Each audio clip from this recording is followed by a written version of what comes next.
नमस्कार दोस्तों, मेरा नाम विवेक कुमार और आप देख रहे हैं ताजा न्यूज भोजपुरी। दोस्तों, आप सभी को बता दें, यूपी चुनाव के पहले नेहा सिंह राठौर ने योगी जी से काफ़ी सवाल किए थे कि यूपी में काबा गाना के माध्यम से, और इसके खिलाफ में पूरे यूपी के लोग नेहा सिंह राठौर को काफ़ी बुरा भला बोला।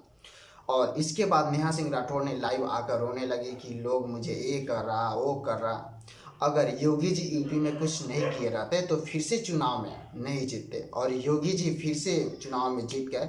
और मनोज टाइगर उर्फ बतासा चाचा नेहा सिंह राठौर से अभी ही सवाल करना शुरू कर दिए कि यूपी में काबा, और क्या बोल रहे हैं बतासा चाचा। आइए आप सभी को बतासा चाचा का वीडियो दिखाते हैं। बाबूनी बस अब 1-2 दिन में वीडियो हम निकालब तोहरे यूपी में का बा का जवाब अब मिले। लेकिन ओकरे पहले बतावा कि नैहरे में जाइबू कि रहबू ससुरारी।